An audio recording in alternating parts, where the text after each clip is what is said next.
He didn't expect the message that would change everything. Funny how life can look calm on the outside, even when a storm is waiting to introduce itself. One minute Brian was going through another quiet morning, trying to convince himself he'd made the right choice by walking away. And the next, his entire world was about to remind him that choices don't always let you slip away clean. Before this story is done, Brian will be standing in front of a child he never thought he'd be brave enough to meet. A child carrying his eyes and Sophia's quiet strength. But here's the part that stings a little. Some folks say Brian deserves whatever hurt comes back his way. Others say fear can make even good people run in the wrong direction. So let me ask you, before you take your side too quickly, what would you have done if the love you always wanted suddenly asked you to grow faster than your courage could keep up? There's a moment right before the truth hits you. A quiet second where your heart already knows what's coming, even if your mind is still pretending not to. That's the question Brian faced, silently, painfully, alone. 7 months after he walked out of Sophia's life, Brian was sitting at his kitchen table when his phone lit up. He wasn't expecting anything important, probably another work reminder, maybe a bill. But the screen showed a message that didn't care about his expectations at all. Sophia had just given birth, and the child was his. The phone slipped from his hand and hit the floor. He didn't even feel himself stand up, just the shock tightening around his chest. The future he feared? It didn't wait for him. Have you ever run from a future you weren't prepared to face? Brian didn't leave because he stopped loving her. He left because he loved her so deeply that the weight of what came next scared him more than he ever admitted. He wasn't running from Sophia. He was running from the version of himself he didn't know how to live up to. So let me ask you, when destiny shows up anyway, what do? Hold on.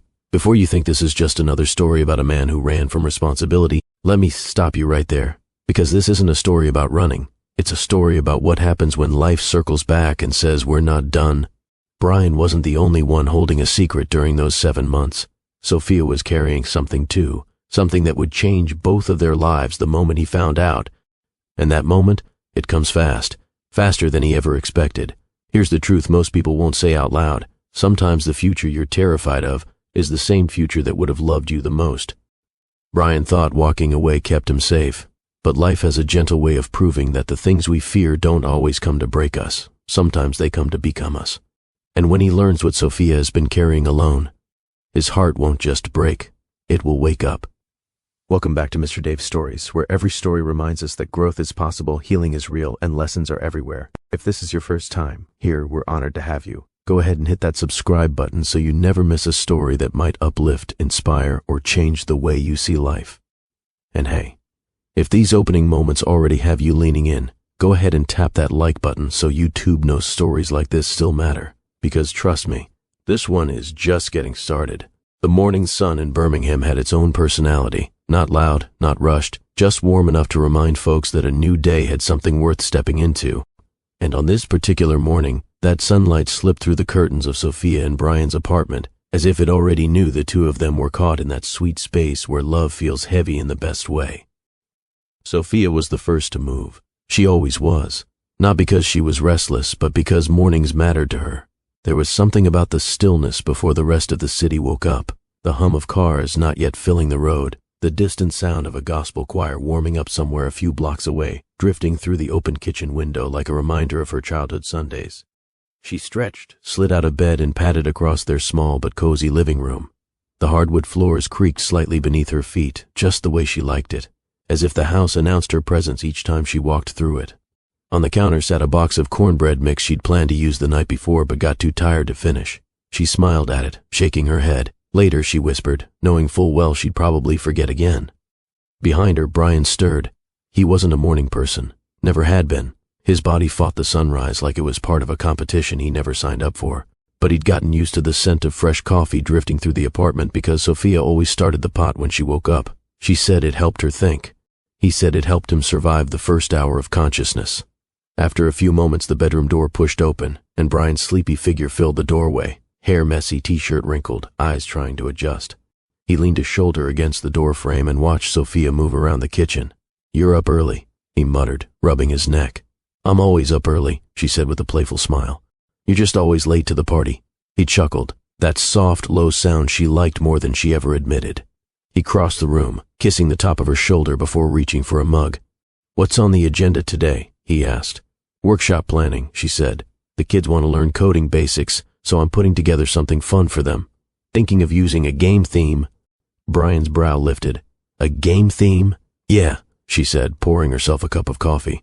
"Kids learn better when they're playing. Keeps them engaged. Plus, not everyone wants to stare at a command line all day." He shrugged. "Worked for me." She smirked.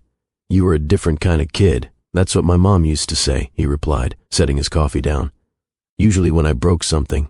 She laughed, and that sound filled the kitchen in a way that made the morning brighter. This, the teasing, the warmth, the easy rhythm, was their everyday magic.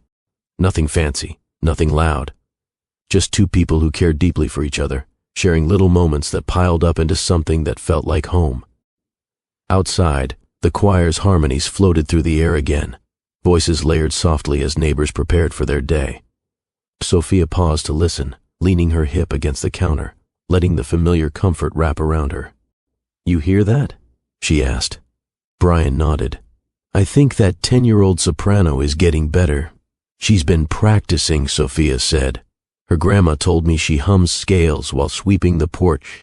"Dedication," he said, raising his mug. "Respect." Sophia's smile grew. "You know, your barbecue recipe is still sitting on the fridge, and you haven't made anything in weeks." Brian rolled his eyes.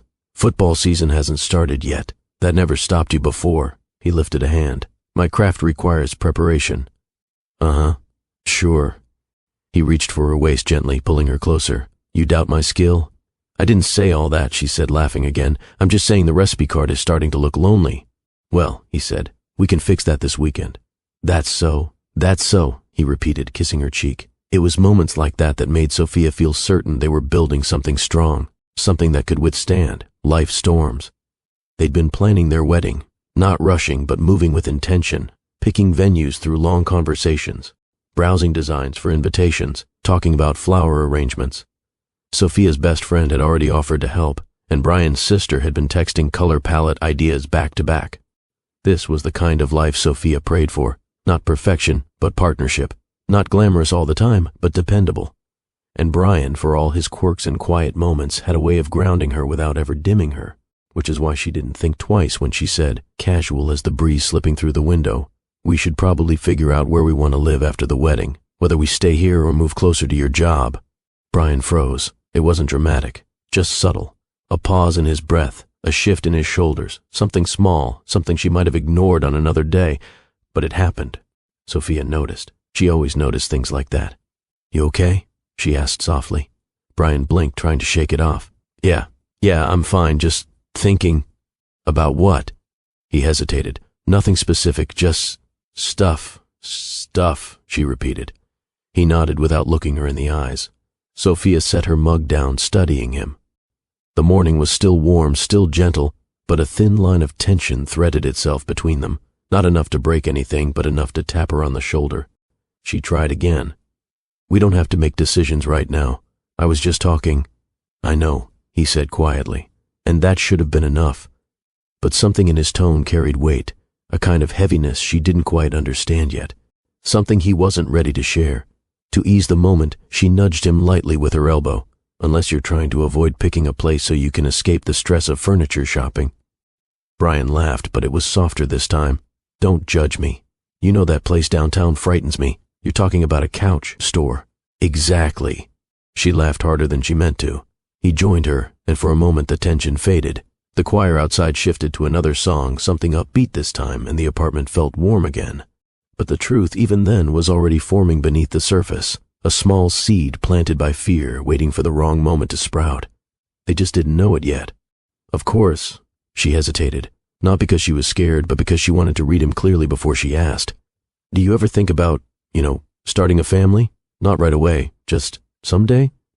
There it was, the moment, the question that seemed innocent enough on the surface, light, hopeful, curious, but carried its own weight. Brian didn't speak. He didn't smile. He didn't joke this time. He just froze. Sophia's face softened. "Bree," he forced a nod. "Yeah, someday," but his voice wasn't steady, and Sophia heard it. "What do you do when your heart says yes, but your fears hold the steering wheel?" Dinner was supposed to be easy that night. Sophia had planned something simple. Pasta tossed with vegetables, a little garlic bread on the side, nothing fancy. She liked cooking on quiet evenings. The kind of meals that didn't need a recipe because her hands knew the steps by heart. Brian usually helped, cutting peppers too big and stirring pots too fast, but she never complained. She liked cooking with him more than she cared about the shape of a vegetable. But tonight, even the kitchen lights felt a little heavy. The tension from the morning hadn't fully left, but both of them tried to act like it wasn't there. They were good at being gentle with each other, good at laughing through things, good at loving even when something small didn't feel right. Still, some things you can't laugh your way through. Sophia stood at the stove stirring the pasta as Brian entered the kitchen, balancing 2 plates in his hands. He didn't have the easy, playful tone he usually carried. He moved a little slower, his thoughts still somewhere else. "You want Parmesan on yours?" he asked. "Yeah, just a little." He sprinkled some and set the plates down, glancing over at her like he was trying to gauge her mood. "You okay?" he asked quietly. "I'm fine," she said. "You?" He paused. "Yeah." They both knew it wasn't fully true, but love is patient, even when silence tries to crowd the room. They sat at the table, the clink of forks and the hum of the refrigerator filling the air. Somewhere outside, a couple argued playfully on the sidewalk. A car rolled past with music playing just loud enough to make out the rhythm. Birmingham's evening soundtrack doing what it always did, grounding the moment without interrupting it. Sophia decided to start with something light. "So, you remember that program I applied for last month?" Brian nodded. "The one with the tech mentorship organization?" "Yeah, what about it?"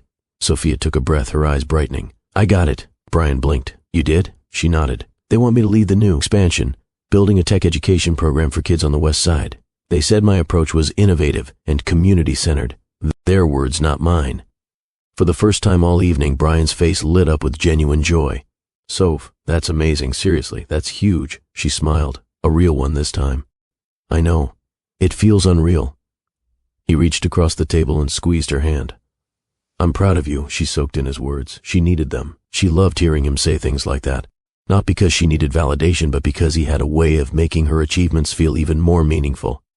But joy is rarely simple, and sometimes 2 blessings arrive at the same time, one to lift you, one to test you. Brian cleared his throat. I got an update from work today too." "Yeah?" she said, still glowing from her own news. "My supervisor pulled me aside after lunch, said the firm is restructuring some of their projects. They want me to lead a new team." Sophia's eyes widened. "Bree, that's great." He nodded, but slower this time. "Yeah, it is, but it might require relocating, or at least working crazy hours for a while. It's one of those big opportunity but heavy price kind of deals." Sophia shifted in her seat. "Relocating? Where?" "They're talking about their office in Huntsville, or maybe even Atlanta." He rubbed the back of his neck. "Nothing certain yet. They're still figuring out where they want the new project based." Sophia sat back. "Wow, yeah." Silence settled between them again. Not angry, just thick. She twirled her fork, looking down at her food. He watched her, trying to measure her reaction, trying to fit his hopes and fears into logic. "You don't have to decide anything now," she said gently. "I know. But it feels like everything came at once today." Sophia nodded. "For both of us." He looked at her again, and this time the weight in his eyes wasn't just work. It was something deeper, something that had been building for weeks, maybe months. "You okay?" she asked again. He hesitated. "Soph, I'm happy for you. You know that." "I know," she said, "and I'm excited about my offer too. It's just—" He exhaled slowly. "It's a lot." Brian had never been the kind of man who spoke his fears easily. He carried them like quiet luggage, tucked in the back, never unpacked unless necessary. And she, patient as she was, had learned not to push too hard. But tonight his silence felt different. He wasn't just thinking, he was wrestling with something. Sophia decided to reach for him. "We'll figure it out. I mean, we're planning a wedding, right? We're building a life. Part of that means figuring out things like this together." "Yeah," he said softly, his tone fading. She frowned. "What's wrong?" He shook his head. "Nothing. I'm just overwhelmed." Sophia studied him. Overwhelmed wasn't a new word, but tonight it carried a different shade. It wasn't "I need a break." It was "I'm scared and I don't know how to tell you." "You know you can talk to me," she said. "I know." He didn't talk. Sophia looked at him with the kind of tenderness that only comes from loving someone through their storms. "Brian, whatever you're thinking, whatever's scaring you, you don't have to carry that by yourself." His jaw tightened, almost unnoticeably. And then it happened, the moment she didn't expect. Brian glanced toward the front door. It was quick, barely a second, but it was the kind of glance that didn't belong to peace. It belonged to someone imagining an exit. Sophia's chest tightened. This wasn't about relocation anymore. This wasn't about work. This was deeper. He was pulling away without moving. "Brian," she whispered, "look at me." He did. "What's going on?" His eyes flickered, a quiet war between telling the truth and shutting down completely. She watched him choose silence, not because he didn't trust her, but because he couldn't trust himself to say the right thing. He swallowed. "I need to think."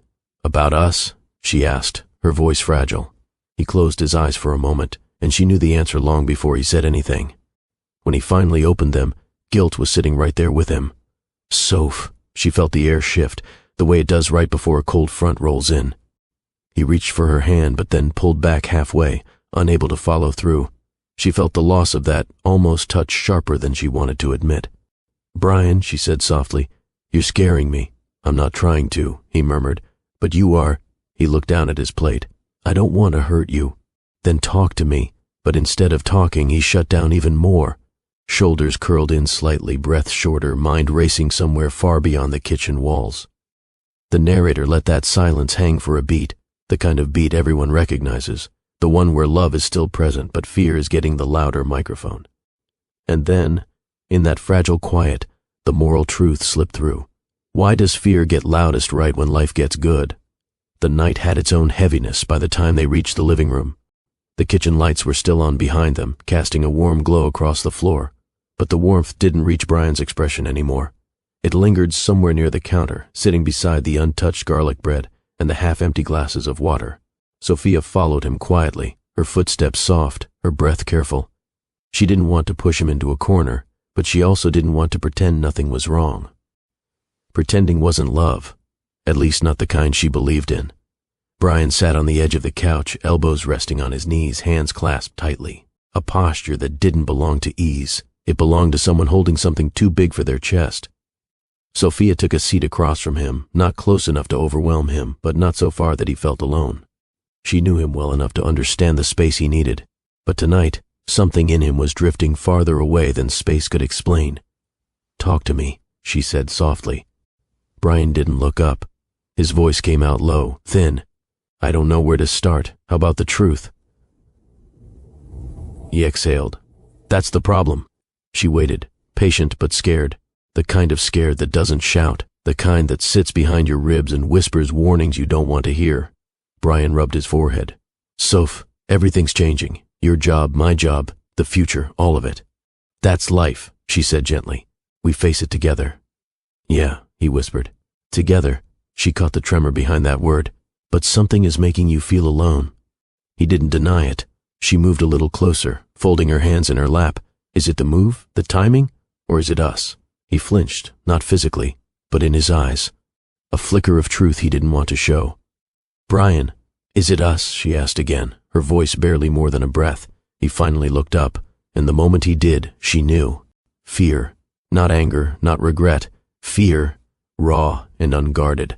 "I love you," he said immediately, as if trying to stop whatever assumption she might make. "I love you so much it scares me." Then came the pause that broke the rest of the sentence apart. "But I don't know if I'm ready for everything that comes with the life we're building." Sophia's heart sank, not because he didn't love her. He did. She saw it clearly. But love wasn't the issue. It was the weight of the commitment standing behind it. "What part scares you?" she asked softly. "All of it," he admitted. "Marriage, expectations, becoming the man you deserve. What if I mess it all up? What if I let you down? What if—" She interrupted him gently. "Brian, you're not ruining anything. You're just afraid." "I don't want to be afraid," he said. "But I am, and running from me won't fix that." His silence told her everything. He had already considered it. Sophia swallowed the ache rising in her chest. "Is that what you want? To leave?" He shook his head quickly. "No, I don't want to leave. I don't know how to stay without feeling like I'm failing you." "You're not failing me," she whispered. "You're just human." He looked down again, and she understood something she didn't want to accept. Fear wasn't pushing him to walk away because he didn't love her. Fear was pushing him to walk away because he loved her too deeply, and doubted his ability to rise to the life they were building. "Brian," she said, voice steady despite the storm gathering behind her eyes. "I'm not asking you to be perfect.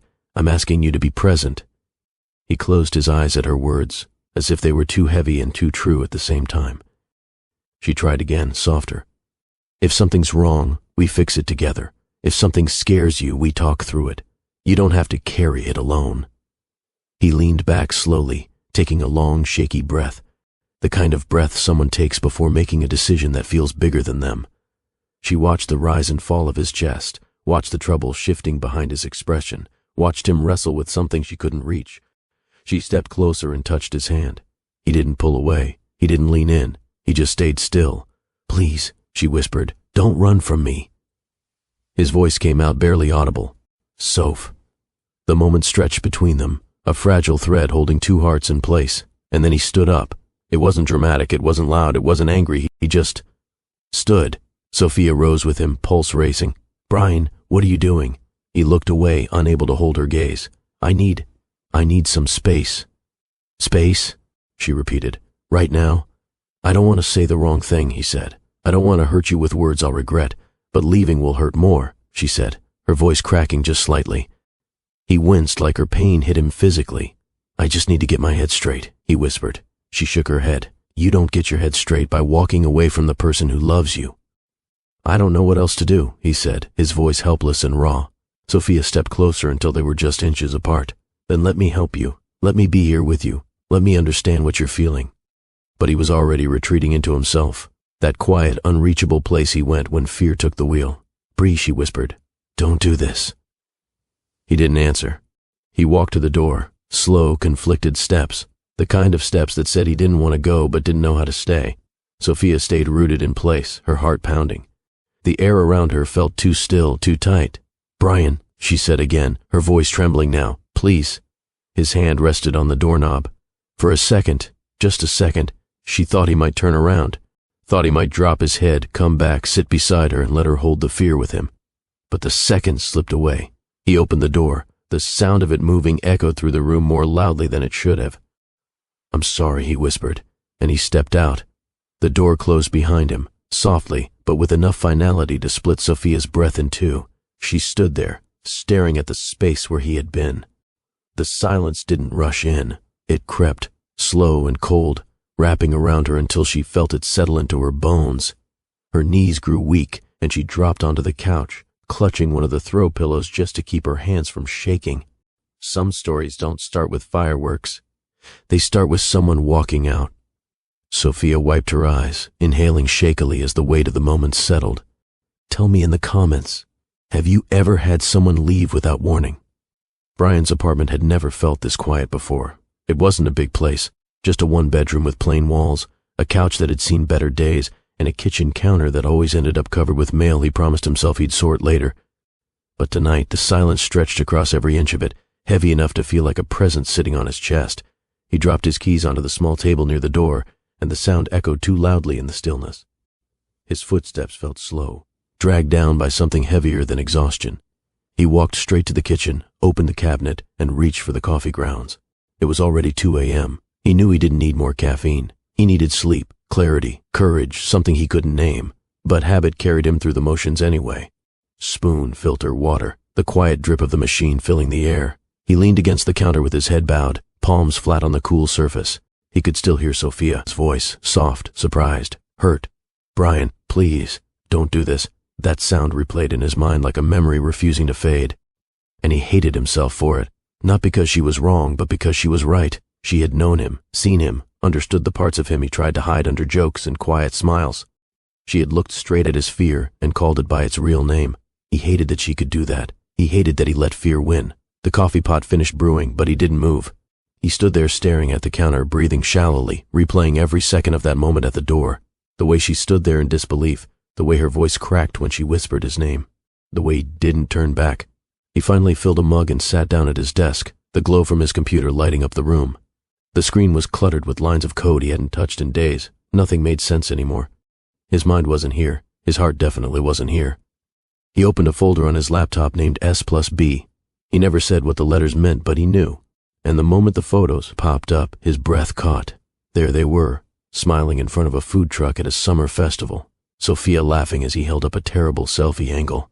The two of them standing in a field after her cousin's wedding, a blurry picture she took of him at a barbecue grill, pretending to be a master chef, their engagement photo, the soft golden light hitting Sophia's face just right, her eyes bright with the kind of love people pray to experience once in a lifetime.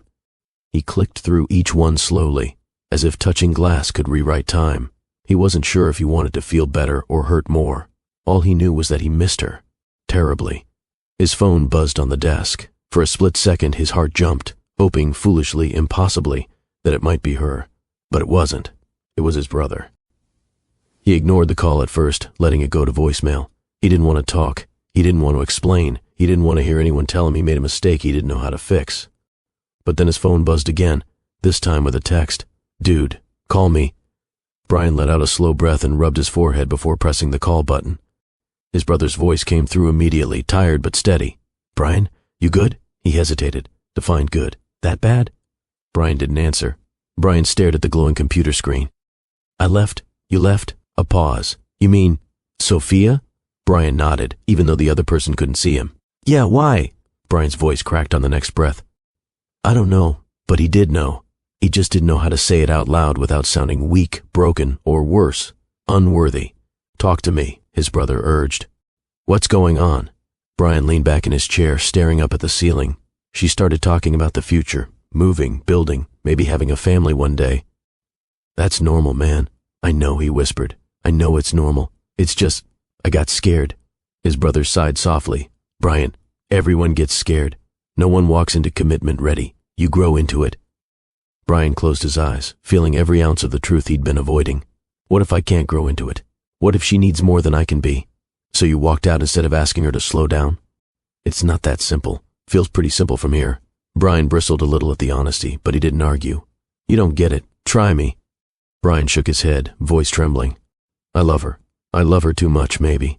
And every time I think about the future, I'm terrified I'll disappoint her, or hurt her, or fail at being the partner she deserves." His brother was quiet for a long moment. Then, "Brian, you don't become a good partner by running from the job." Brian swallowed hard. "You know what I think?" His brother continued. "I think you're scared you won't be a good husband. Maybe scared you won't be a good father one day. But guess what? No one is good at that stuff at first. You learn. You mess up. You get back up." Brian's throat tightened. "I don't want to hurt her, then go back and talk to her. I can't. Why not?" "Because I already walked out," he whispered. I looked her in the eyes and left.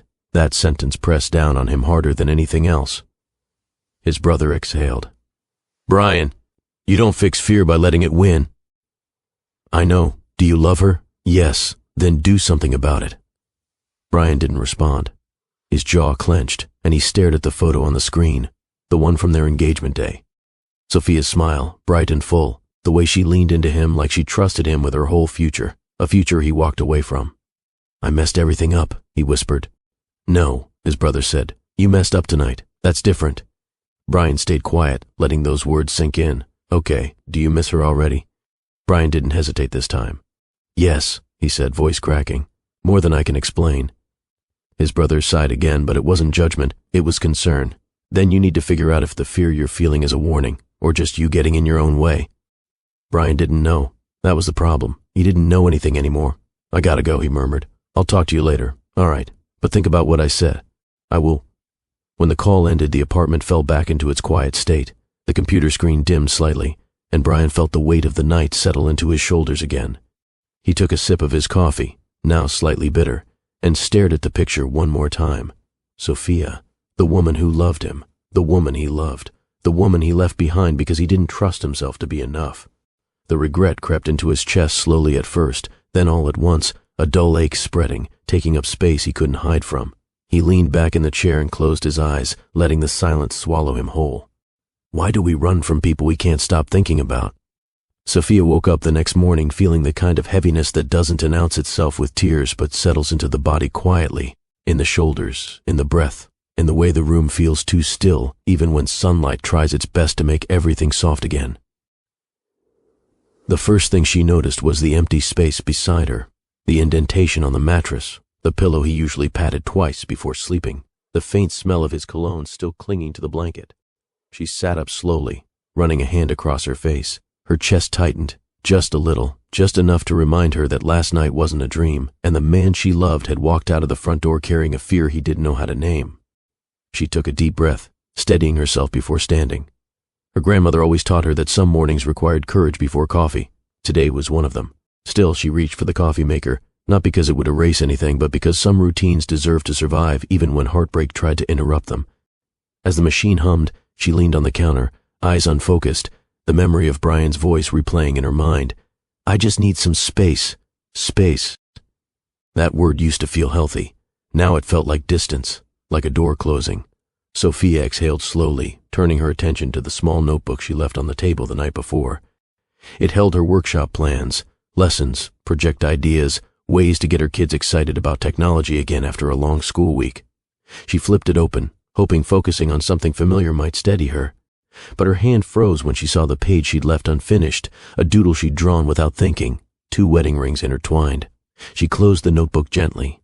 Not today, she whispered. Her phone buzzed on the counter, a message from a colleague reminding her about the weekend workshop, another from one of her students asking if they would learn a new game design program.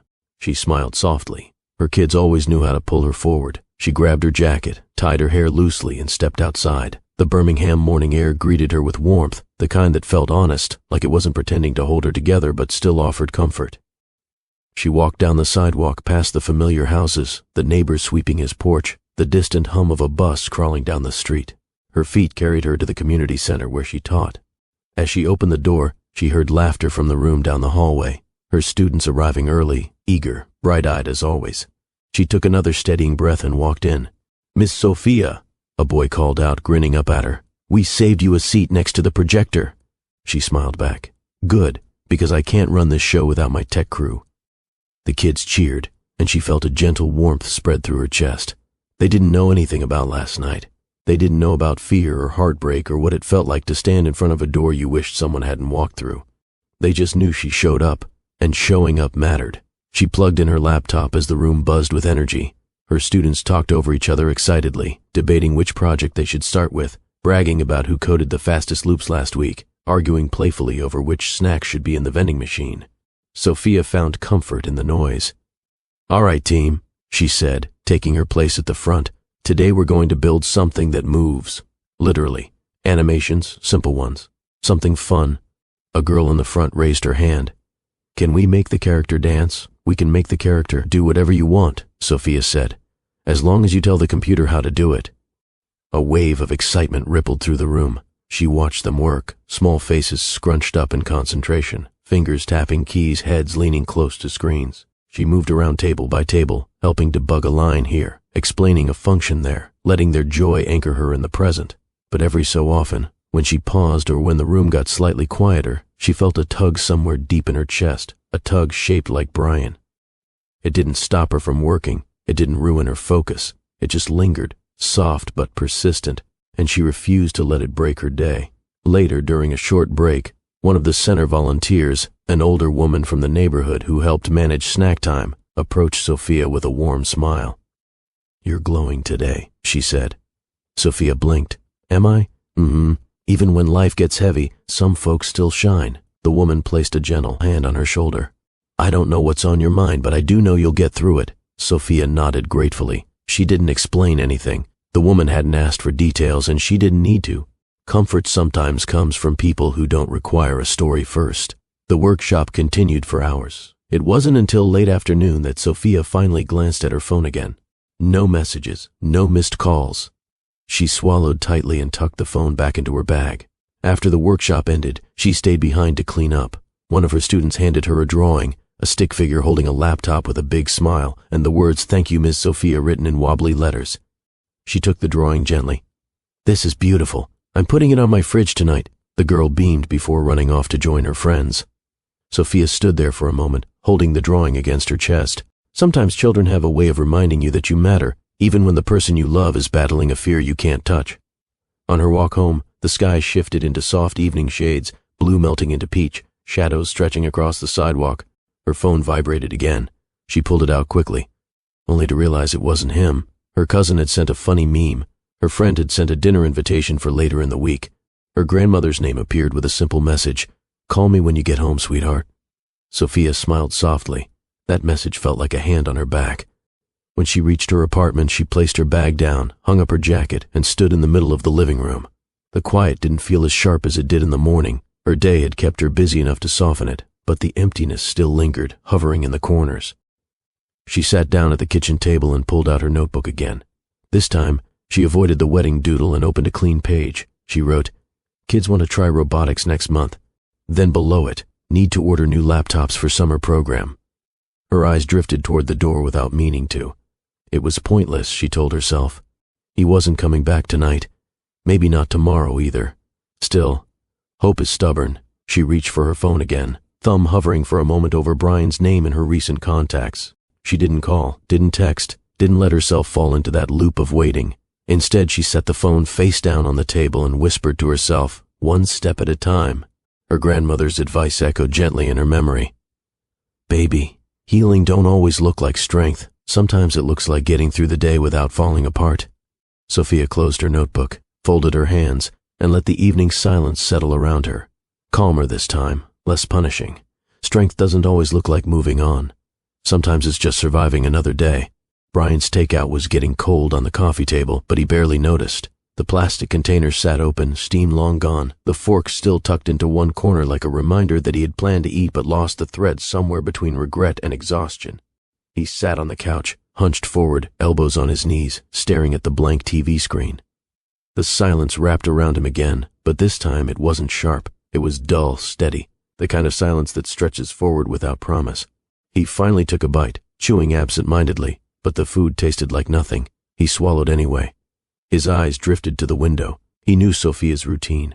He knew she would be home by now. He knew she'd probably walk into her apartment, drop her bag by the door, take a deep breath, and try her best to settle into the night. He also knew he wasn't there to walk that night with her. That truth stung in a way he didn't have words for. He pushed the takeout away as if distance could soften the ache. It didn't. Nothing did. He leaned back and rubbed his face with both hands. "What am I doing?" he whispered to the empty room. The room, of course, didn't answer. He pulled his laptop toward him again, almost instinctively, opening the same folder of photos he had stared at earlier. He clicked through them slowly, letting each image land with its own kind of gravity. Sophia laughing with her head thrown back, the camera slightly tilted because he'd been trying to hold it steady while she bumped his elbow. Sophia baking cornbread for a church event, wearing an apron too big for her, her hair tied up in a bun. Sophia sitting beside him on a picnic blanket, her hand resting on his knee, the two of them looking at each other instead of the camera. She had loved him openly, fearlessly, completely, and he had walked away from that. He closed the laptop, overwhelmed. Brian stood up, pacing the room. He wanted to call her, he wanted to text her, he wanted to drive across the city to her apartment, knock on her door, and fall apart in front of her with the truth he'd been hiding from even himself. But he couldn't, because in his mind, the door he'd walked out of last night didn't just close, it locked behind him. His chest tightened. He sat back on the couch. And somewhere across Birmingham, Sophia stood in her kitchen stirring tea in silence. Sophia held the cup with both hands, letting the warmth seep into her palms. It was one of those evenings where the quiet wasn't unbearable, just hollow, soft around the edges, heavy in the middle. She lifted the cup to her lips, took a small sip, and stared out the window. The streetlights glowed against the pavement, casting a gentle shimmer across the sidewalk. A neighbor's TV played loudly through thin walls. Somewhere farther down the block, someone laughed, an easy, carefree laugh that didn't belong to heartbreak. Sophia wasn't falling apart, not in the way some people imagined heartbreak looks. She wasn't curled up on the floor. She wasn't replaying every detail out loud. Her heartbreak was quieter. It sat beside her like a companion, unwanted but familiar. She placed the tea on the counter and took a deep breath. She had done everything she could today to keep herself moving. Taught her kids, finished her lesson plans, talked to her grandmother, cleaned her apartment, stood firm against the urge to reach out, and nodded through the weight that pressed against her chest. She walked to the fridge and taped the drawing her student gave her earlier onto the door. It tilted slightly, so she straightened it carefully until it looked just right. It made her smile. A small smile, but real. When she turned around, though, she caught sight of the engagement photo sitting on the shelf above her dining table, the one she hadn't moved yet, the one she wasn't ready to box away. She approached it slowly. There they were, frozen in a moment that felt like forever back then. Brian's eyes soft, his hand resting on her waist, the two of them standing in a future they both believed in. Her throat tightened. She touched the frame gently. "I wish you'd told me," she murmured. "I wish you'd let me carry some of that fear with you." The apartment hummed softly with the sound of the refrigerator, the buzz of a streetlight outside, the distant murmur of neighbors living their lives. Everything felt so normal, painfully normal, in a moment that wasn't normal at all. Sophia closed her eyes and let the ache wash through her, not to drown her, just to remind her she was still human. She walked back to the kitchen table and sat down, folding her hands in front of her. She didn't reach for her phone this time. She didn't check for missed messages. She didn't give the urge power. She simply breathed, one steady breath at a time. Brian didn't know that Sophia was stirring her tea at that exact moment. Sophia didn't know that Brian was staring at his untouched takeout. Neither of them knew the other was awake, hurting, wondering. But their hearts? Somehow, those still moved in rhythm. Two people in two different spaces carrying the same ache, the ache of silence, the ache of fear, the ache of love that refuses to disappear just because someone walked away. Distance doesn't kill love. Silence does. Brian rubbed his eyes with the heel of his hand, frustration rising. He stood, walked to the window, and looked down at the quiet street. He felt small, lost, scared of his own choices. Sophia let her shoulders sink, picking up her tea again. She held it close, letting the steam warm her face. She wasn't angry. She wasn't bitter. She was simply tired, tired of being strong, tired of being patient, tired of loving someone who didn't know how to stop fighting himself long enough to stay. She whispered, "I miss you," though no one was there to hear it. Brian whispered, "I'm sorry," though no one was there to receive it. Different words, same ache. The kind of ache that doesn't fade overnight. If you're still watching, hit that like button. This story is just beginning. Brian hadn't planned on going out that weekend. Truthfully, he hadn't planned much of anything in weeks. His days had blended together into a loop of work, coffee, restless nights, and thinking about Sophia far more than he knew was healthy. But the city had a way of nudging him out of the house whether he was ready or not. His company was sponsoring a local science fair, a community event where tech firms showcased projects, partnered with schools, and encouraged kids to explore engineering and coding. Normally, Brian liked events like this. They made him feel useful, grounded, connected to something larger than himself. But today, he wasn't sure if stepping into a public space with families, laughter, kids running around, and bright posters was a good idea. Not when he felt so frayed inside. Still, his boss asked him to attend, and Brian needed a reason, any reason, to not sit alone in that apartment with nothing but silence and regret. So he went. The community hall was buzzing with energy the moment he stepped inside. Colorful booths lined the room, kids holding homemade robots, parents snapping photos, volunteers handing out flyers. A group of students stood near a table demonstrating a small robot arm picking up blocks. Another table had a virtual reality demo, kids lining up with excited grins. The place smelled like popcorn, paper, and determination. He adjusted his badge and moved through the crowd, nodding politely at familiar faces. Someone from another department waved him over to discuss a prototype display, but Brian's attention kept drifting, not toward the projects, not toward the noise, but toward the empty feeling in the center of his chest. He knew exactly what that feeling was shaped like. It spelled out her name. One of his colleagues clapped him on the shoulder. "Glad you made it, man." Brian forced a small smile. Yeah, needed to get out of the apartment. Long week, something like that. He didn't elaborate. He didn't need to. He looked around the room again, partly to distract himself and partly because crowds made him restless these days. The laughter seemed louder than usual. The lights seemed brighter. Every sight and sound pressed against him like he wasn't quite built for public spaces anymore. Then his eyes froze. Across the room, near the back wall, beside a booth decorated with student posters, stood Sophia. His breath cut short. She wore a soft, warm-toned sweater, her hair gently falling around her shoulders. She was talking to a man who stood beside her, and she was smiling, not politely, not forced, but genuinely, the kind of smile she used to give him on slow Sunday mornings. The man leaned in slightly, laughing at something she said. Sophia touched his forearm in a friendly, familiar way. Brian's chest tightened like someone was pulling a string inside him, hard enough to hurt. It was the way the man moved with her, easy, comfortable, natural, that unsettled him the most. The way he hugged her, brief but close. The way she hugged back without hesitation. Brian felt a pulse of panic, sharp and sudden. No.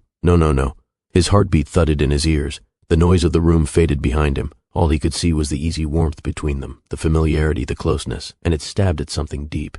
His mind didn't stay silent. Fear rarely does. She moved on. She's happy. She found someone who isn't scared. She found someone who didn't walk out. His breath quickened. He took a step back, then another, retreating into the crowd as if the distance could muffle the ache, but it followed him.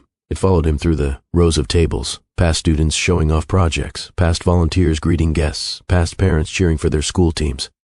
He kept moving until he reached a wall near the entrance. He pressed one hand against it, grounding himself, trying not to let the panic spill onto the floor. His chest tightened again. The hug replayed in his mind, her laugh, the way she leaned in, the warmth in her eyes. Brian squeezed his eyes shut. He had no right to feel this hurt. He knew that. He was the one who left. He was the one who stepped away. He was the one who let fear walk him right out of her life. But knowing that didn't soften the pain. If anything, it sharpened it. Someone walked past him and asked if he was okay. He nodded quickly, pretending to be fine, pretending not to feel like something inside him was collapsing all over again. The truth settled heavily in his stomach.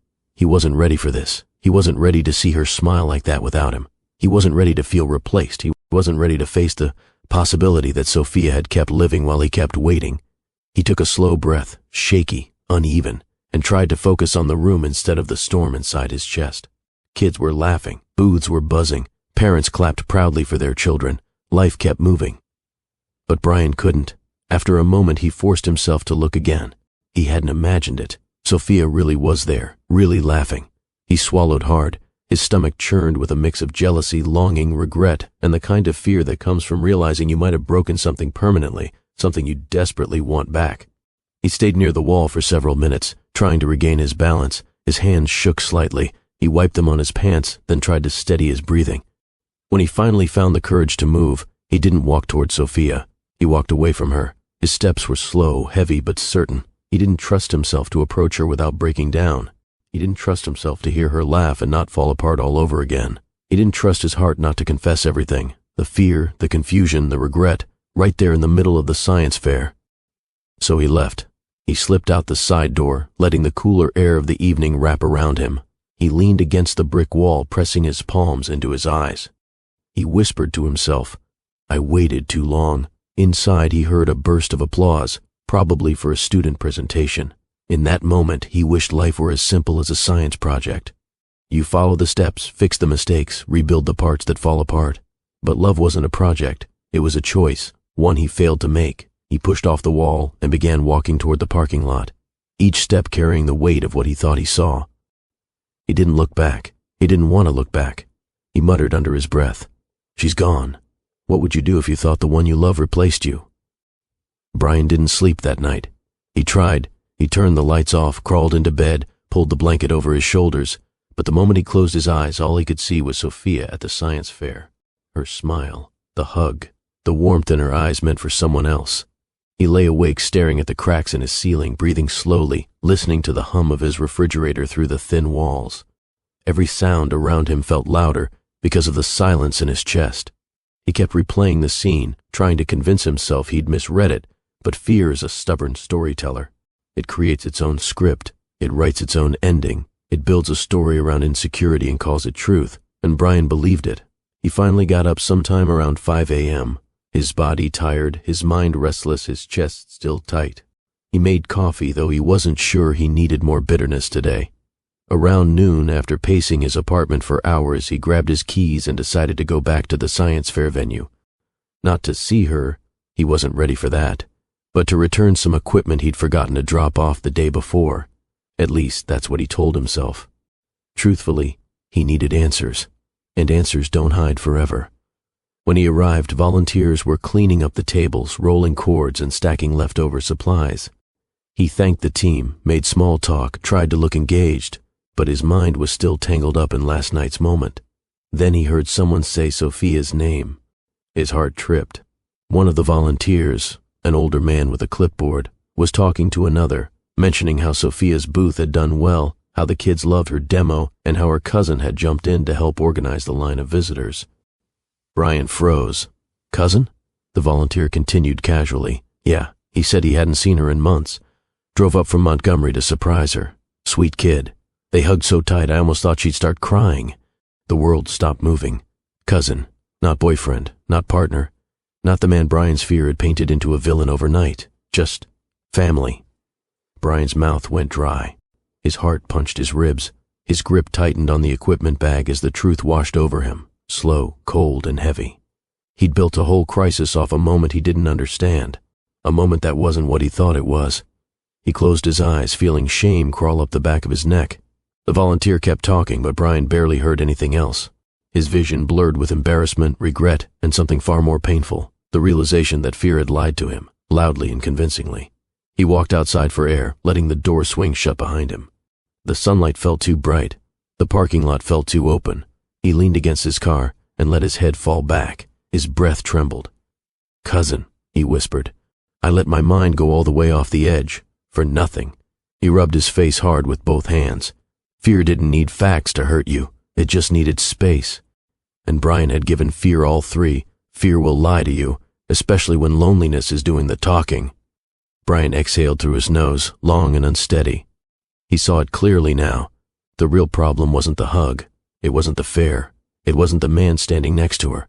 The problem was him, his fear, his guilt, his own mind telling him he was unworthy of her joy. He unlocked his car door, slid into the driver's seat, and just sat there. The engine wasn't running. The radio wasn't on. The world outside moved normally, but inside the car, time paused. A heavy truth hit him. He never stopped loving her. Not for a minute. Not for a breath. Not even when he walked away. He gripped the steering wheel tightly and whispered, "I messed this up." He didn't mean the science fair moment. He meant everything before it. The leaving, the silence, the fear he let grow until it swallowed the relationship whole. He placed his forehead against the steering wheel and let the ache move through him. Not dramatically, not in tears, just deeply. After a few minutes, he sat up straighter. His hands were still trembling, but something inside him shifted, a clarity he hadn't felt in months. He wanted to reach out to her, not tomorrow, not someday, now.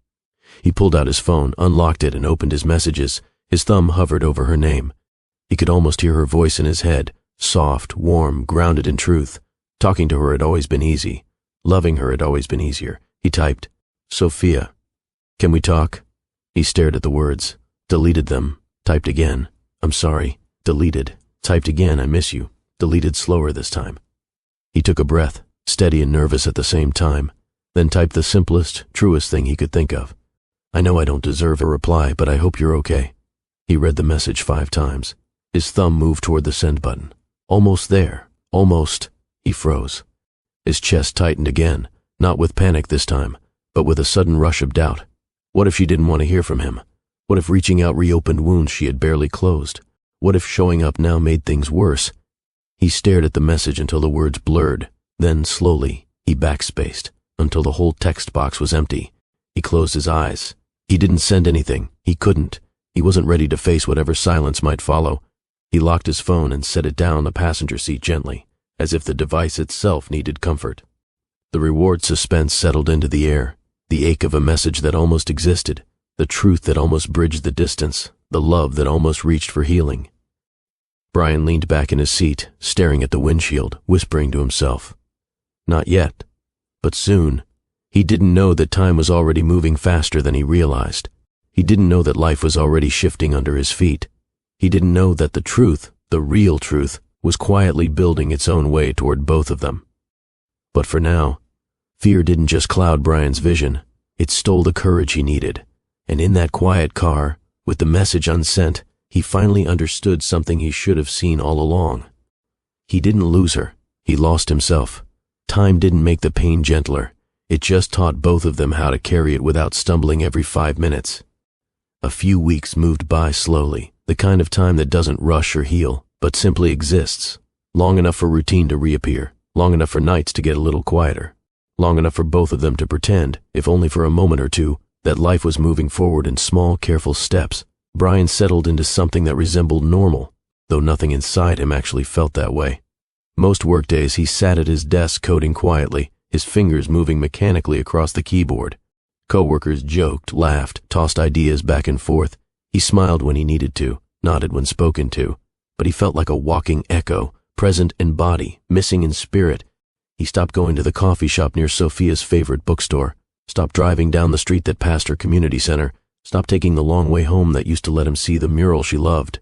Every place connected to her felt like a wound he didn't know how to patch. He checked her social media a few times, not enough to be obsessive, but enough to see she appeared fine.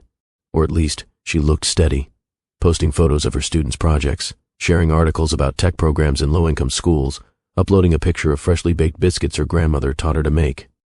No selfies, No new man, no clues about how she really felt, just life, moving, humming along. Brian wanted to reach out, but every day the distance grew its own personality, its own weight. The longer he stayed silent, the harder it felt to speak. Silence has a way of building its own walls, and deep down, he still didn't feel worthy of knocking on her door again. One night, after an exhausting day of debugging a project that refused to cooperate, he sat alone at his small kitchen table with a plate of reheated leftovers. The food cooled quickly, untouched. His eyes drifted toward a small jar nearby, a jar filled with ticket stubs from dates he and Sophia had gone on, the fair, the outdoor concert, the Christmas market, the night they saw a terrible movie and laughed about it for weeks. He reached for one of the stubs but pulled his hand back. The memories were tender. Touching them directly felt dangerous. He leaned back in his chair and exhaled. "I'm still in love with her," he said quietly into the room, as if naming it could change something. It didn't. It only made the truth feel sharper. Across Birmingham, Sophia wasn't drifting. She was building. She'd always been a builder. Of ideas, of programs, of community hope. Of futures kids didn't even know they could reach yet. But now, she was building something within herself too. A kind of slow strength born from heartbreak and responsibility. Her community center had just approved a new initiative, a summer tech bridge program, connecting students with local engineers for hands-on experience. It was ambitious, crowded with details, and exactly the kind of thing Sophia was made for. She threw herself into it fully, early mornings reviewing grant proposals, afternoons meeting with teachers, evenings organizing workshop layouts, laptop needs, and scheduling. Her days were busy enough that she didn't always notice the ache right away.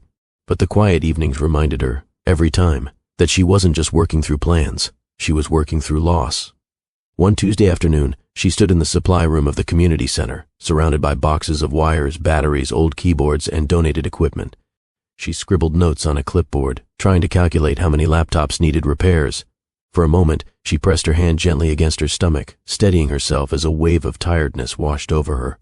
It wasn't dramatic, just a small moment where her body asked her to slow down. She inhaled quietly, letting her shoulders relax before returning to her notes.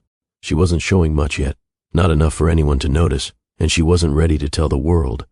Her grandmother knew, because grandmothers always know. Her closest cousin suspected, because family feels things even when you don't speak. But the rest? She kept it close, protected it, held it gently like the fragile beginning it was. She touched her stomach again without thinking. It wasn't a revelation. It wasn't a dramatic moment, just a quiet truth sitting under her palm. Then she pulled her hand away and returned to her clipboard. She didn't even realize the significance of the gesture, but the story did. Later that evening, she sat on her couch with a soft blanket wrapped around her legs, a mug of warm tea beside her. Her grandmother called, as she often did around this hour. "How you holding up, baby?" the familiar voice asked. Sophia smiled. "I'm okay, just tired. Work. And everything."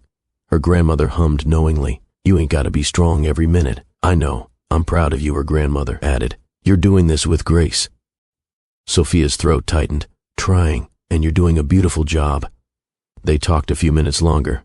The weather, the workshop, an old church friend whose casserole recipes were legendary. Normal things. Comforting things. When the call ended, Sophia rested her phone on her lap and finally let out the breath she had been holding all day. She didn't cry, didn't crumble, didn't break. She just sat, present, quiet, human, letting the evening wrap around her. Back in his apartment, Brian stood at his window, staring out at the streetlights. The city moved in slow rhythms. Cars passing, porch lights flicking on, someone laughing down the block. He pressed a hand to the cool glass. He didn't know how to fix what he broke, didn't know how to cross the distance his fear created, didn't know how to turn an apology into something worthy of being heard, but he knew he wasn't done loving her. Not by a long shot. He didn't know that across the city, Sophia touched her stomach again gently. He didn't know that life was shifting in ways neither of them could see yet. He didn't know that the truth wasn't just waiting, it was growing. Quietly, steadily, patiently. Brian didn't expect anything unusual that morning. He woke up the same way he had been waking up for weeks, slowly, reluctantly, with a weight in his chest that didn't leave even when he slept. His apartment still smelled faintly of the leftover takeout he forgot to throw out last night. The blinds were half closed, letting in thin strips of sunlight that cut across the floor. Nothing about the room felt different, but something in the air did. He didn't know it yet, but his life was about to break open in a way he could never prepare for. He dragged himself out of bed and made his way to the kitchen. The routine was familiar: water, coffee grounds, the quiet drip that filled the room. He leaned on the counter the same way he always did, head bowed, hands wrapped around a mug he hadn't even sipped from yet. He wasn't thinking about work, wasn't thinking about errands, wasn't even thinking about breakfast. He was thinking about Sophia. Again. Every morning began with her. Every night ended with her. Every hour in between carried the echo of her name. He picked up his phone not expecting anything. Probably emails, maybe a bill reminder, maybe a news alert to scroll past without reading. What he wasn't expecting was the voicemail notification staring back at him. One new voicemail received, 3:12 a.m. His eyebrows knitted together. 3 in the morning? Who would be calling at that hour? Brian tapped the play button, lifting the phone to his ear. A soft, familiar voice came through. Not Sophia, but someone who knew her, someone who cared about her, someone who sounded breathless from emotion, as if they'd rushed through the message because they didn't know who else to tell. "Brian, I'm not sure if I should be calling you," the voice said gently, "but I thought you should know. Sophia, There was a pause, a shaky inhale. "She had the baby today." Brian's world stopped. He froze, completely. The mug slipped from his hand and hit the floor, but he didn't even flinch. Coffee splashed against the tile, spreading in a dark pool at his feet. He couldn't breathe, couldn't blink, couldn't move. The voice continued softly. "She's at the hospital. The baby's healthy. She's resting. I thought you should know because, Brian, it's yours." Silence filled the room after the message ended, a thick, heavy silence that pressed against his ribs and made it hard to inhale. He stared straight ahead with wide eyes, lips parted, breath shallow. His heart pounded in slow, heavy thumps, each one landing like a blow. Sophia, a baby, his baby, his baby. The mug on the floor rolled slightly, hitting the cabinet with a soft clink, the smallest sound in the world, but enough to snap him back into the moment. Brian stumbled backward until his back hit the counter. He pressed a hand to his forehead, chest rising and falling too quickly. No, he whispered, but not in denial. More like disbelief. More like someone trying to catch the world spinning too fast. He replayed the message, listening again. "She had the baby today. It's yours." His knees weakened. He gripped the counter for balance. 7 months after walking away, the future he feared was already here. Brian's breath hitched. That sentence landed in his bones. He wasn't prepared. He wasn't ready. He wasn't steady enough for this. He wasn't healed enough for this. He wasn't anything enough for this. And yet, life didn't wait for enough. He sank down onto the floor, sitting among the spilled coffee like he didn't even care it was soaking into his socks. He rested his elbows on his knees and covered his face with both hands.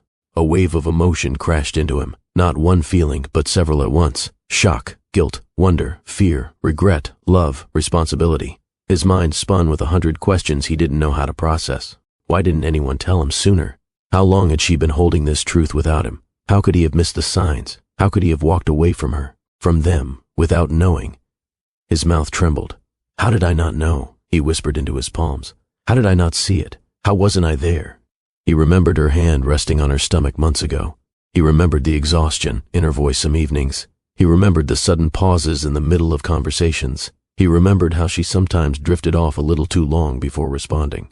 He thought it was stress. He thought it was work. He thought it was the weight of their distance. His stomach twisted. She had been carrying life, their life, while he carried fear. He lowered his hands and stared blankly at the wall. "I did this," he whispered. "Not the baby, not the life, not the joy that child would bring, but the loneliness she endured, the silence she lived in, the weight she had to hold by herself." He ran a hand through his hair, fingers shaking. The apartment felt too small, too quiet, too suffocating for the magnitude of what just happened. He stood abruptly, pacing the room with quick, uneven steps. He should have known. He should have never walked out. His phone was still in his hand, screen glowing softly. "Call her," his heart whispered, but fear wrapped around him again. Not the old fear, not the fear of commitment or the future, but a new one. What if she didn't want him there? What if he showed up too late? What if the damage he caused was permanent? He pressed a hand to his chest. The message replayed in his mind. Every word soaked into him. Every syllable demanded a response.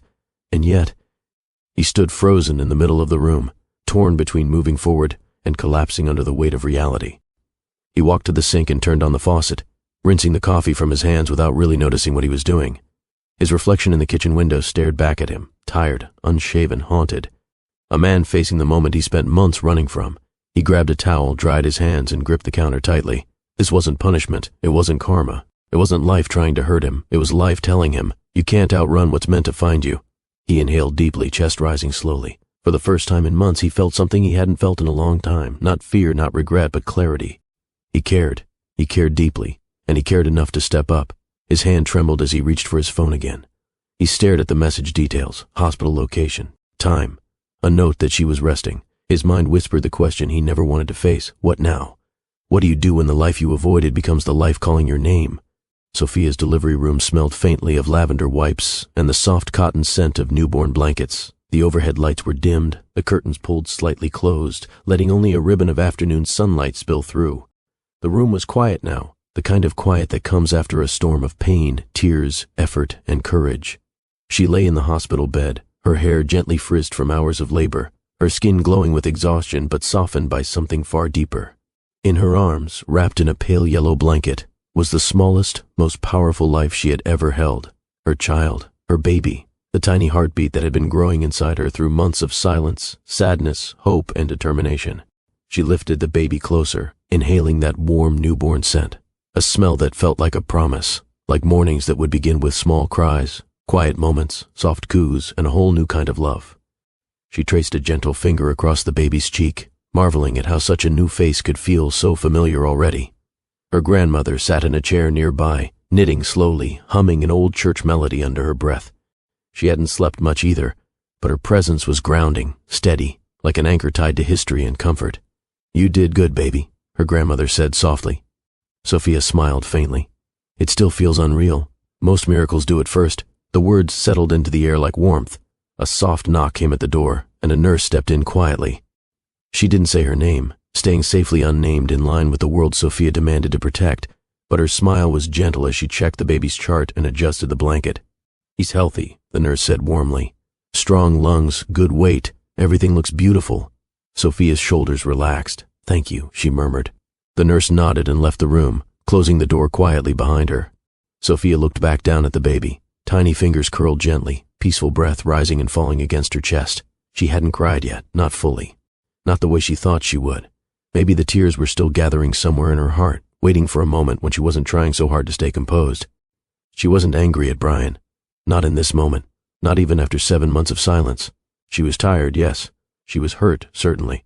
But anger had softened into something else. Something reflective. Something shaped by understanding and sadness and the undeniable love she still held for him. She whispered softly, "I wish you were here." Her grandmother heard her but didn't comment. Some sentences don't need responses. Sophia shifted the baby slightly and stared at his tiny nose, his soft lips, the faint curl of his hair beginning to form. Everything about him felt like a mix of past and future, her features, and hints of Brian that tugged at her heart more than she expected.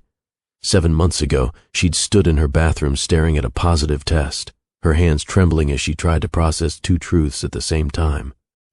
Brian was gone, but life was beginning. She had sat on the edge of the tub, breathing in short, uneven bursts as her mind twisted between fear, memory, and a small, fragile spark of hope.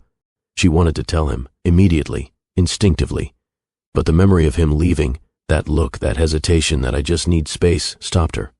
Her heart was too raw to chase him with news he didn't even ask to hear. She remembered leaning her forehead against the wall and whispering, "Please don't make me do this alone," even though she already knew she would. She didn't tell him that week, or the next, or the month after that. Her grandmother found out accidentally, noticing Sophia's tiredness, her quietness, the way she placed a hand on her stomach unconsciously. The conversation was soft, slow, filled with comfort instead of judgment. Then her cousin noticed, then her closest friend. Then her doctor appointments became routine, her life shifting around the truth she was carrying. Sophia had prepared for the baby in small steps, almost like she was easing herself into the reality piece by piece. She bought a single baby onesie first, then a bottle, then a tiny blanket with stars on it. Her grandmother painted a bassinet white and placed it in a corner of Sophia's bedroom, where the sunlight hit perfectly in the morning. She had stood in front of the bassinet one night, staring at it with a hand on her belly. Tears had welled in her eyes then, not because she felt abandoned, but because she felt the enormity of the responsibility growing under her heartbeat. "You're going to be okay," she whispered to the bassinet. "You're going to have everything you need." And she meant it. She didn't resent Brian for not knowing, but she carried the ache of doing it alone. Now, holding the baby in her arms, she felt a wave of emotion so big she had to take a slow breath to keep steady. Sophia shook her head softly. "Not yet. I want him close." Her grandmother nodded and leaned back, resuming her knitting with slow, deliberate movements. The room felt warm, peaceful, new, Sophia's eyes drifted toward her phone on the tray near the bed. She hadn't looked at it much since she was admitted. Too many emotions were already swirling. She didn't need to add more. But curiosity tugged at her. She reached for the phone with her free hand, turning it on. A few messages from friends, a check-in from a coworker, nothing unexpected. But one thought circled her mind. Should Brian know already? She had told the family not to say anything until she figured it out. She didn't want the news handed to him by someone else. She didn't want him jolted, without context. She wanted to choose the moment, the place, the way her truth entered his world. But life doesn't always wait for your timing. She scrolled through her contacts and paused on his name. Her thumb hovered near it. Her breath caught a little. Her grandmother noticed. "You thinking about reaching out?" Sophia didn't respond immediately. She looked down at the baby again, taking in how tiny he was, how vulnerable, how new. "I don't know what the right thing is," she confessed quietly. Her grandmother set her knitting aside. "Sometimes the right thing isn't a moment, it's a process." Sophia looked back at Brian's name. Her grandmother continued, "And sometimes life chooses the moment for you." Sophia's chest tightened, a tug of hope, a tug of love she couldn't erase even if she tried. She whispered, "He deserves to know, but I don't know if he's ready." Her grandmother took a breath before saying gently, "Baby, none of us are ready for the things that change us." The words sank into Sophia's heart. She didn't open Brian's contact. She didn't send a message. She didn't decide anything yet. She just held her child closer and breathed deeply. Her decision would come, in its own time, in its own way. But the truth was already moving toward him, quietly, steadily, the way truth always does. Some journeys are walked in silence, but that doesn't make them any less brave. Brian hadn't moved from the edge of his couch in almost an hour. The message still sat open on his screen, the one that cracked his whole sense of time in half. His phone dimmed once, twice, then went dark again, but the words lived on in his chest like they were engraved there. Sophia had a baby, her baby, his baby. A slow breath left him, shallow and uneven, as if his lungs couldn't decide whether to hold the air in or let it go. His apartment felt different now. Smaller, quieter. The usual hum of his refrigerator, the faint rattle of a neighbor walking upstairs, the passing cars outside. Everything felt distant. He leaned forward and rested his elbows on his knees, rubbing both hands over his face. His palms were warm from the shock, from the confusion, from the weight of the moment. He let one hand fall to his chest, pressing it lightly, as if checking whether his heartbeat was still his own. It wasn't anger he felt, not disappointment, not blame.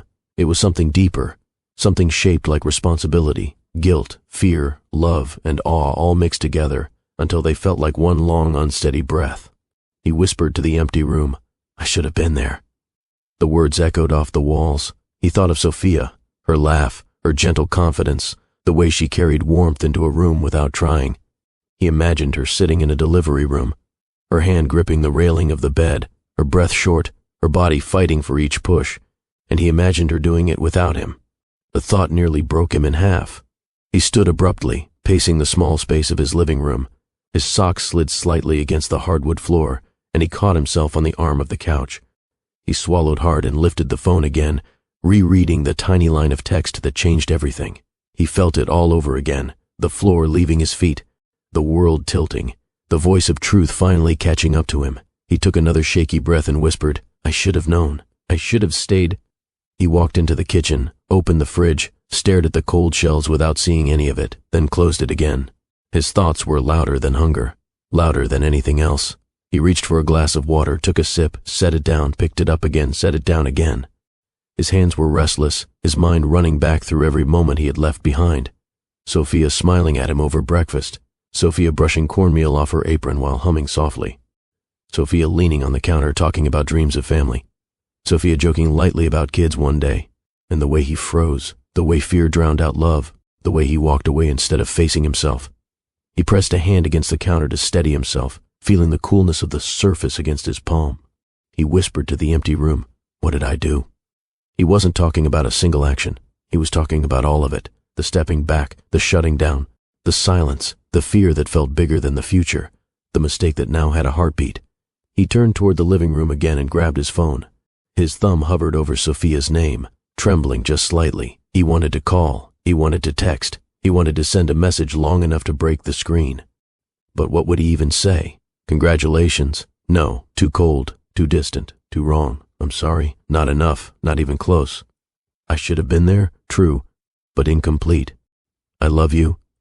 He didn't know if the moment deserved those words yet. He paced again, wearing a line into the floor. His heart felt heavy, pounding quietly, not the racing kind of fear, but the slow, steady ache of someone who realizes the cost of their choices. He stopped in front of the window, staring out at the street below. Cars moved like nothing was different. People walked by with grocery bags, backpacks, dogs tugging on leashes. The world continued its rhythm, unaware that his had completely shifted. He ran a hand across the window frame and said quietly, I wasn't ready, but that doesn't change what's real now. He needed to be someone different for that child, for Sophia, for himself. The thought didn't scare him, it anchored him. For the first time in months, fear wasn't steering him. Responsibility was, love was, truth was.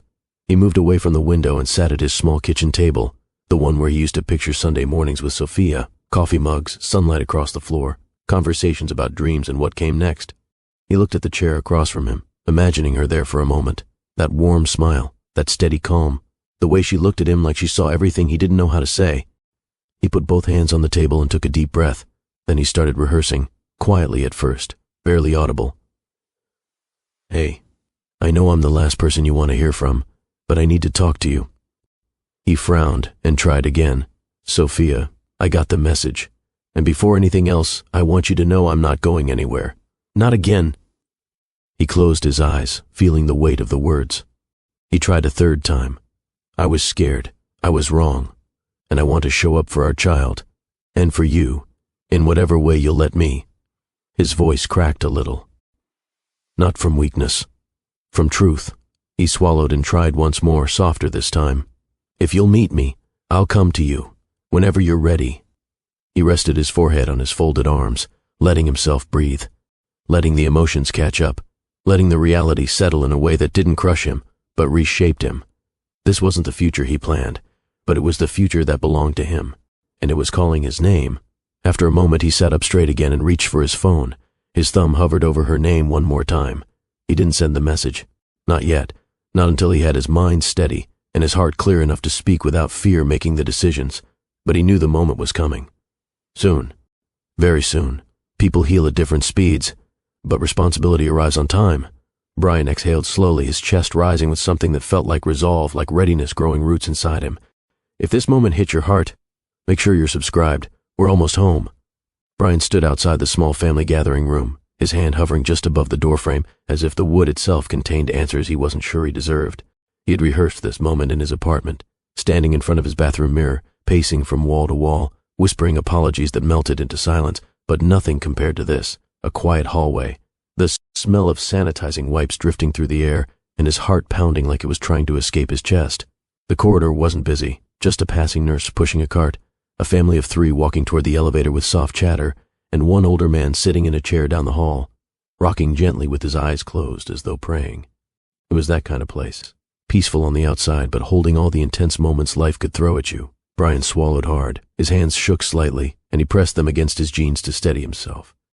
You have to go in, he whispered to himself. The words were supposed to ground him, but instead they trembled in the air like fragile glass. He'd spent the last several days feeling like the floor beneath him had split open, like everything he'd ever feared had risen to greet him all at once. The voicemail, the words that knocked him sideways, the truth that had wrapped itself around his chest so tightly he couldn't breathe. Sophia had a baby, her baby, their baby. It didn't matter how much distance there had been between them. 7 months or 7 years, nothing softened the blow of realizing the future you ran from didn't ask for permission before arriving. He looked through the small, rectangular window on the door. Inside, a few relatives gathered quietly, talking in hushed tones. They weren't loud, they weren't grieving, they weren't tense. They were simply present, grounded, steady. The way family often is when life opens a new chapter and everyone's trying to adjust to the light. But his eyes didn't stay on them for long. Because there she was. Sophia sat in a chair near the window, the afternoon light spilling over her shoulders like a quiet blessing, and in her arms, the baby, small, wrapped in a soft blanket, resting peacefully against her chest. Brian froze. There were moments in life people tried to prepare you for, graduations, weddings, goodbyes. But no one taught you what to do when you watched the woman you loved cradle a child who shared your blood, your story, your missing months.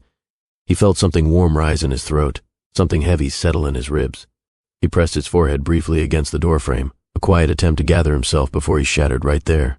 The narrator in his head, his own conscience, whispered something old but true. Fear makes you leave, but love is what makes you walk back. He opened the door slowly. The soft click made a few heads turn. Sophia looked up. Time didn't stop. It didn't freeze. It didn't rewind. It simply shifted. Quietly, gently, the way seasons do when winter admits the first signs of spring. Her eyes met his, not angry, not cold, not warm either, just deep, wounded, tired, strong. Brian stepped inside, one careful foot after another. His knees didn't trust him. His breath came in uneven pulls. A few of her relatives glanced at each other but didn't speak. They knew who he was. They knew what he'd done. But they also seemed to know this moment wasn't theirs to shape. Sophia adjusted her grip on the baby, lifting her hand slightly as if instinctively shielding her child, yet not in a defensive way, more like a mother grounding herself. "Hi," Brian said. The word was small, too small. It felt too light for everything it carried. Sophia studied him. "You came, I had to." Silence settled like a soft blanket between them.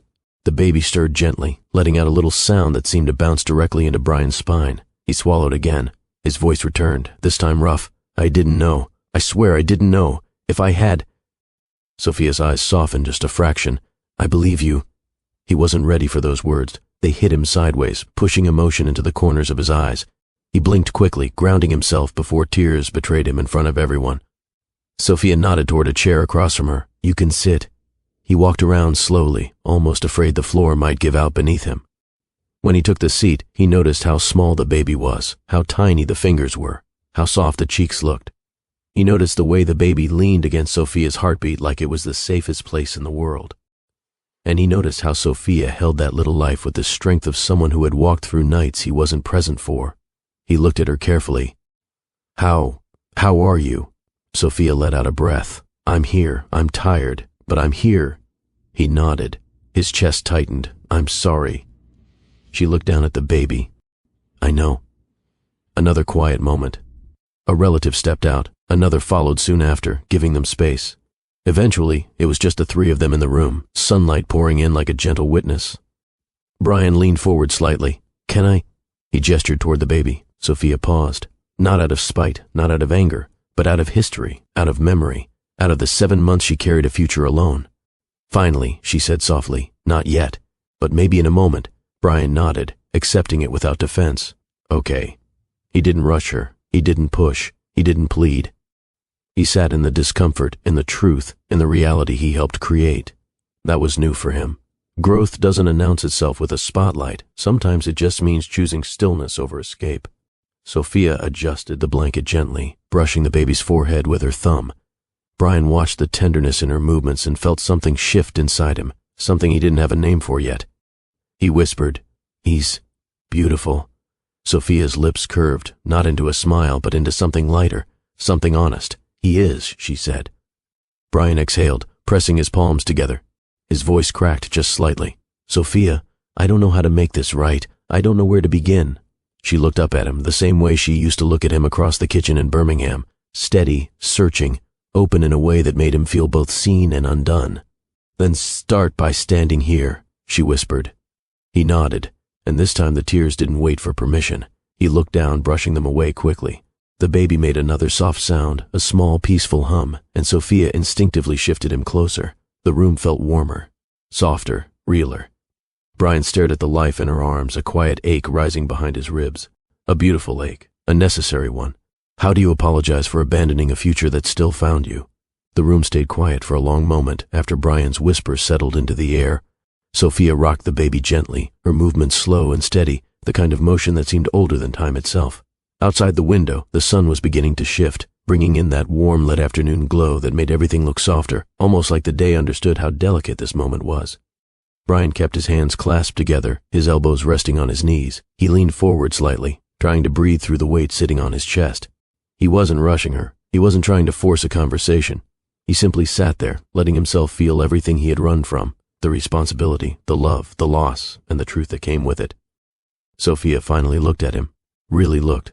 Her eyes weren't sharp, but they weren't forgiving yet either. "You said you didn't know," she murmured. "I didn't," Brian replied softly. "If someone had told me—" "You were gone, Brian." She didn't raise her voice, but the words carried their own gravity. No one knew where you were. I didn't even know where you were. He lowered his gaze. She was right, and admitting that didn't make it any easier to sit with. Sophia shifted the baby slightly, brushing a small curl on the child's forehead. Her thumb moved with a gentleness so natural it left Brian breathless. He knew Sophia had always been nurturing, always been someone who held others together even when she was falling apart inside. Seeing her do that now, alone, made something press hard against the back of his throat. "Sophia," Brian whispered. "I'm sorry." Sophia nodded slowly. "I know. Not acceptance, not rejection, just acknowledgement." The baby stirred again, letting out a tiny sigh that made both of them glance down at once. A shared instinct, a shared pull. It was the first time since he walked into the room that they moved in sync. Brian swallowed. Does he have a name?" Sophia looked down. She didn't answer right away. Instead, she lifted the baby a little higher, resting his cheek against her shoulder. She tapped gently on his back in tiny circles. The rhythm was soft and soothing, the kind of touch people use when they're holding something precious. Brian waited. His breath felt uneven. Finally, Sophia spoke, her voice quieter than the sunlight drifting through the window. "I named him after your grandfather." Brian's entire body froze. She didn't look up yet. She kept her attention on the baby, rubbing his back lightly. "You talked about him a lot," she continued. "How patient he was with you, how he treated everyone with kindness. You always said he made you feel safe growing up." Brian's mouth parted slightly. He remembered those stories. He remembered telling her how his grandfather used to walk with him to the little corner store on weekends, how they'd sit on the porch eating snacks and talking about life as if time had nowhere else to be. Sophia exhaled softly. "I wanted our son to have that same kind of grounding, that same kind of goodness." She paused. "It wasn't about you. It was about the part of you that always tried to be better." Brian blinked hard. A tear slipped down before he could stop it. He wiped it quickly with the back of his hand. His voice shook when he spoke. You named him that? Even after everything?" Her eyes met his. "Yes." A quiet tremble moved through Brian's chest. It wasn't just emotion. It was something deeper, heavier, something that cracked open the walls he spent months building. Forgiveness didn't always show up as a hug or a kiss. Sometimes it arrived in a simple choice, spoken in a soft voice, a choice that reminded you that love doesn't disappear just because someone's fear got loud. Brian leaned back slightly, staring at the floor as if trying to steady the rush of feeling swirling inside him. "I don't deserve that," he said, barely above a whisper. Sophia didn't argue. She didn't say he did or didn't. She just let the statements sit there between them, real, honest, and heavy. After a moment, she adjusted the baby again. The tiny bundle shifted, letting out a soft sound that made Brian's heart clench. There was something humbling about witnessing a life that didn't ask for his perfection, just his presence. Sophia looked at Brian carefully. "You left, but I wasn't going to let your fears shape who he became. That's why I chose the name. Because at your core, you're not a bad man. You're just someone who ran from what scared him." Brian nodded slowly, tears gathering again. "I did. I ran. And every day since, I've wished I hadn't." Sophia inhaled, her chest rising gently as she gathered her next words. "Then stop running now." It was simple, soft, but powerful enough to shake him. He took a slow breath. "I want to, Sophia. I want to be here. I want to do this. I don't know how to make up for what I missed, but I'm here." Sophia stared at him, the kind of long look that sees straight through a person. She studied the truth in his eyes, the regret in his posture, the way his hands kept fidgeting like he was trying to keep himself together. After a moment, she spoke again. "Then start small." "How?" he asked. She didn't answer immediately. Instead, she lifted the baby gently, supporting his head with one hand and the blanket with the other. She looked at her son, at his tiny fingers curled into soft little fists, at the peaceful way he rested against her shoulder. Then she looked at Brian. "You can hold him." Brian's breath hitched. He sat up straight, as if the seat beneath him was suddenly too small. Are you sure?" Sophia nodded. "Yes." Very slowly, she stood and stepped toward him. Each step was a moment in itself, delicate, careful, symbolic. When she reached him, Brian held out his hands, palms open, trembling. Sophia placed the baby in his arms with deliberate gentleness. Brian exhaled sharply, almost like he'd forgotten how to breathe. The baby settled into his hands, tiny and warm, his little chest rising and falling in calm, steady breaths. Brian felt something unlock inside him. He didn't speak, couldn't. Words felt too small for what was happening. He looked down at the baby's face, tracing the tiny features with his eyes, every detail hitting him with the force of truth he'd avoided for months. Sophia watched, her expression softening in a way Brian hadn't seen since before he left. Forgiveness doesn't whisper. It changes the temperature of the room. Brian held the baby like the moment itself might disappear if he blinked too long. His arm stayed steady, but inside, something trembled, a mixture of wonder, guilt, awe, and a quiet kind of joy he hadn't felt in a long time. The baby wiggled slightly, a soft sound escaping his tiny lips, and Brian instinctively adjusted his hold the way he'd seen Sophia do just moments before. Sophia watched from just a few feet away, not tense, not guarded, just watching, eyes soft, shoulders lowered, breath calm but measured. She wasn't rushing him or guiding him or correcting him. She just let him find his way, for the first time, and something about that, her letting him navigate this moment, made the room feel even warmer. "You're doing okay," she said quietly. Brian let out a shaky laugh. "I'm terrified." Sophia's expression softened even more. "Most new parents are." He looked up at her then, eyes glassy, expression open in a way he hadn't allowed himself to be since before he walked out on her. The sunlight hit her face just right, outlining her features like the world itself wanted him to see her clearly, to see what fear made him leave and what courage was asking him to return to.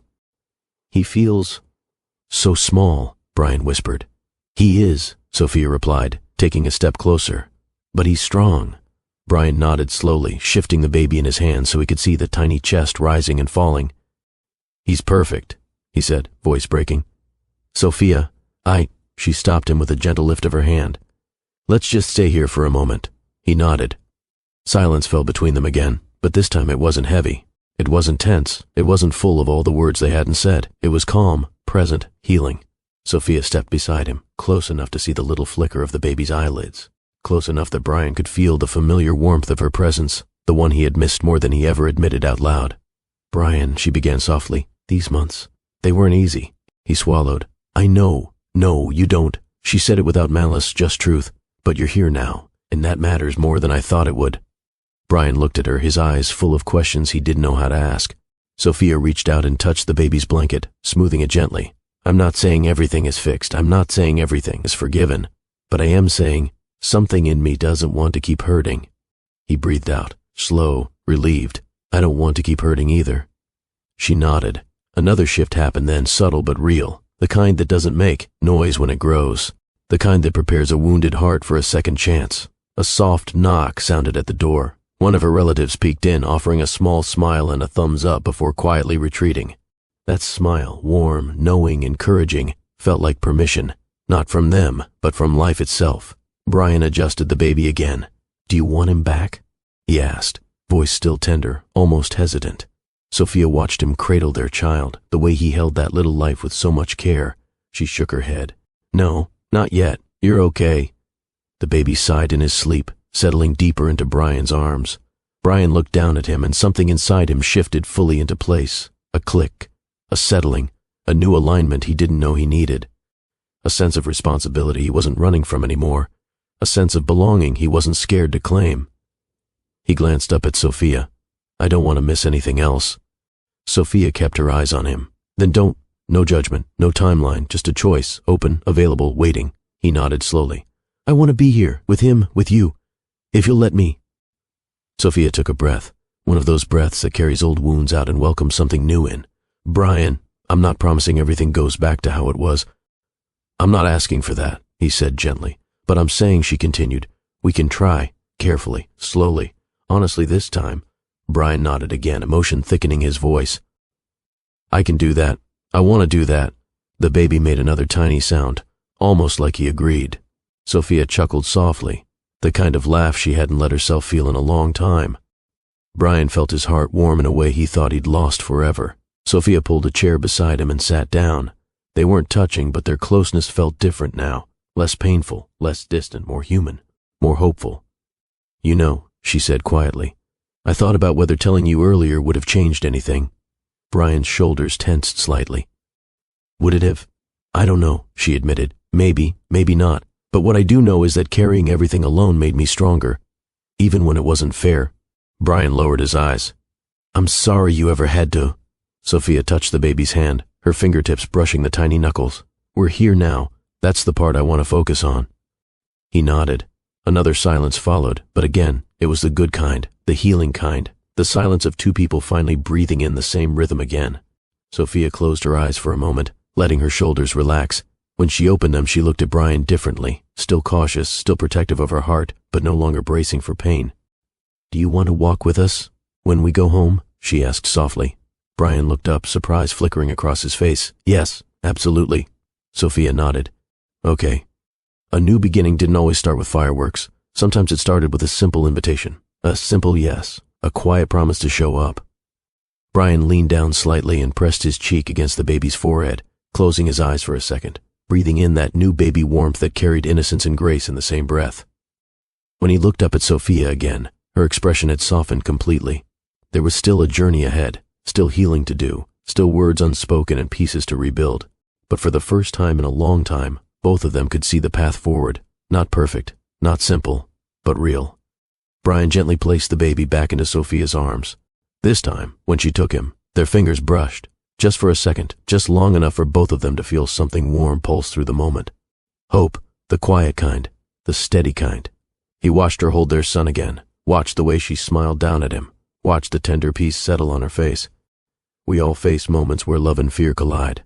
If destiny knocked on your door tonight, what would you do? Thank you for watching Mr. Dave Stories, where every story teaches, touches, and transforms.